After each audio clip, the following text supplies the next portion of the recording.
Olá, prezado ouvinte. Esta é a quinta parte sobre o mandamento esquecido, o Santo Sábado. Como já estava dizendo, que com o surgimento das igrejas protestantes, elas então abraçaram a tradição que veio do paganismo e abraçaram realmente o abandono que a igreja mãe deu ao santo mandamento da palavra de Deus. E assim aconteceu.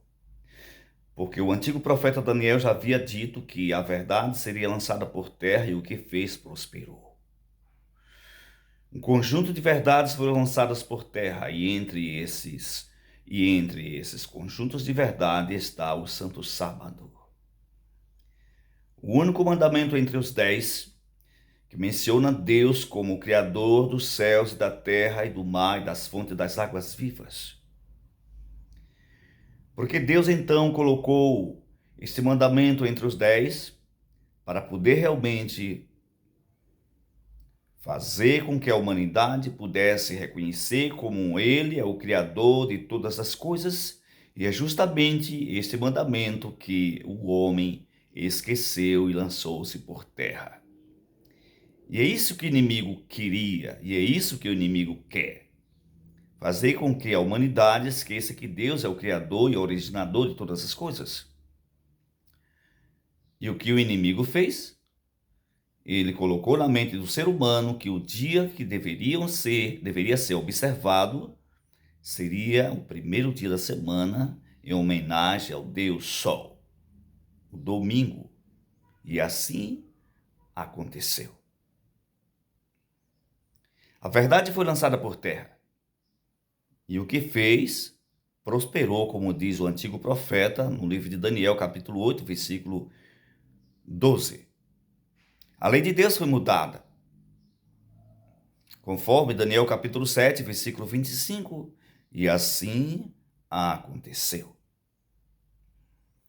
Dentro desse contexto histórico, profético, dentro desse mundo religioso em que nós estamos vivendo, nós só podemos fazer uma escolha. Ou nós escolhemos a verdade para sermos libertos, ou nós escolhemos o erro para sermos enganados. Bem prezado ouvinte da palavra de Deus.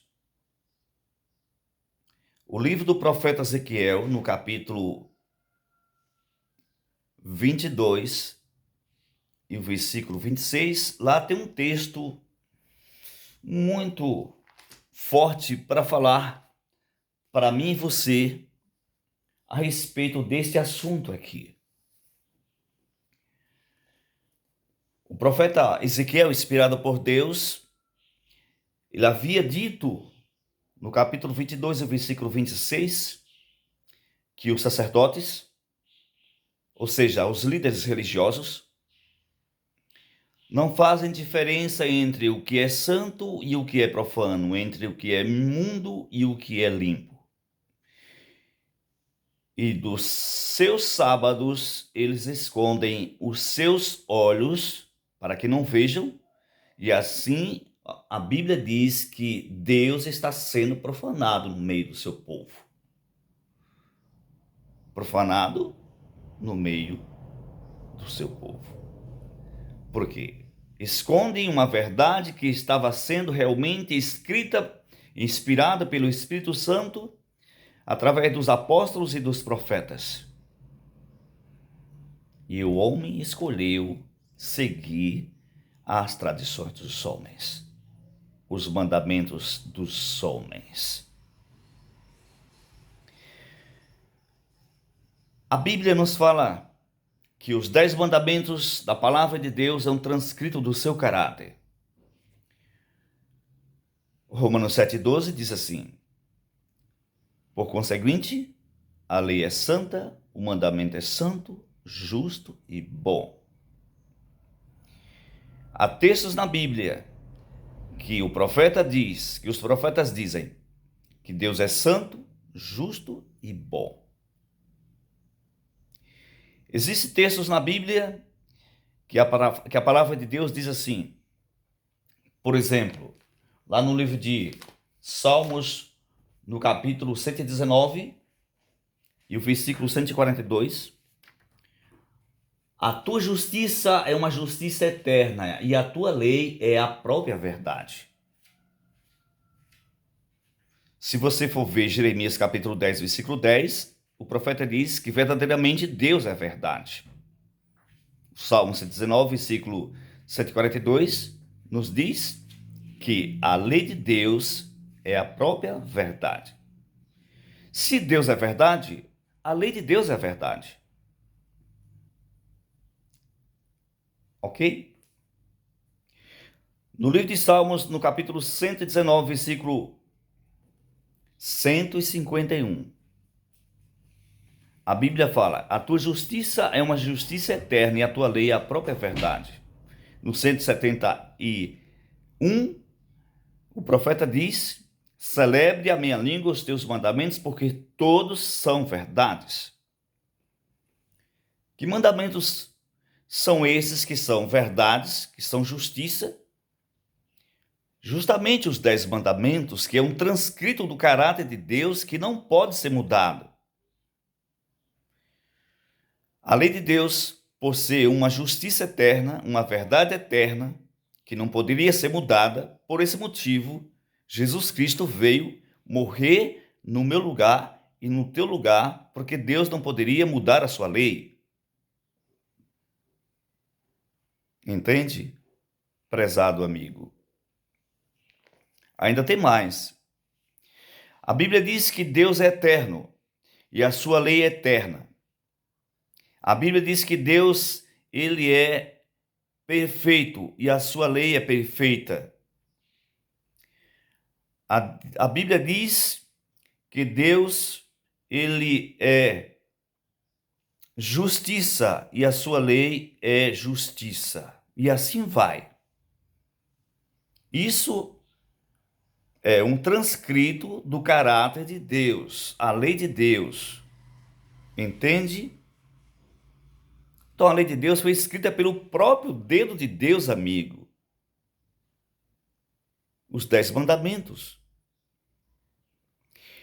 Então quem é o homem que pode chegar e dizer assim, bem, o sábado não precisa mais ser observado?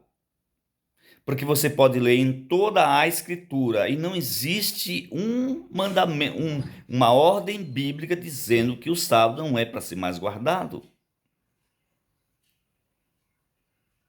Você vai encontrar vários textos da Bíblia que nos fala sobre os sábados da lei cerimonial. Estes, enquadrados na lei de Moisés, era uma prefiguração dos bens futuros que apontavam para a morte de Cristo, o Cordeiro de Deus que tira o pecado do mundo. Mas que sábados são estes? Não é o sábado do ciclo semanal. Não é o sábado dos 10 mandamentos. Você precisa entender que os sábados que prefiguravam para o Cordeiro de Deus que tira o pecado do mundo é os sábados contidos na lei cerimonial, escrita por Moisés no livro.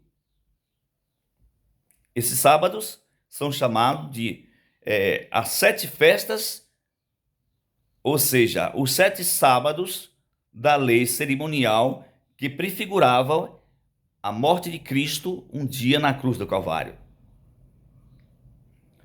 Que sábados são esses que foram encerrados na cruz? A Páscoa. A Páscoa era um sábado cerimonial. A festa das primícias, outro sábado cerimonial. A festa dos pães ázimos, outro sábado cerimonial. A festa do Pentecostes, outro sábado cerimonial. A festas dos tabernáculos, outro sábado cerimonial. A festa das trombetas, outro sábado cerimonial. E por último, a festa da expiação, outro sábado cerimonial. Cada sábado tinha uma data específica para se comemorar uma vez no ano. Então, as 7 festas, ou seja, os 7 sábados, eles comemoravam 7 vezes no ano apenas. O povo judeu, eles então comemoravam esses sábados cerimoniais que prefigurava a morte de Cristo, que um dia haveria de vir salvar a humanidade dos seus pecados. Quando Jesus aparece lá crucificado na cruz do Calvário, no lugar chamado de Caveira, Gólgota,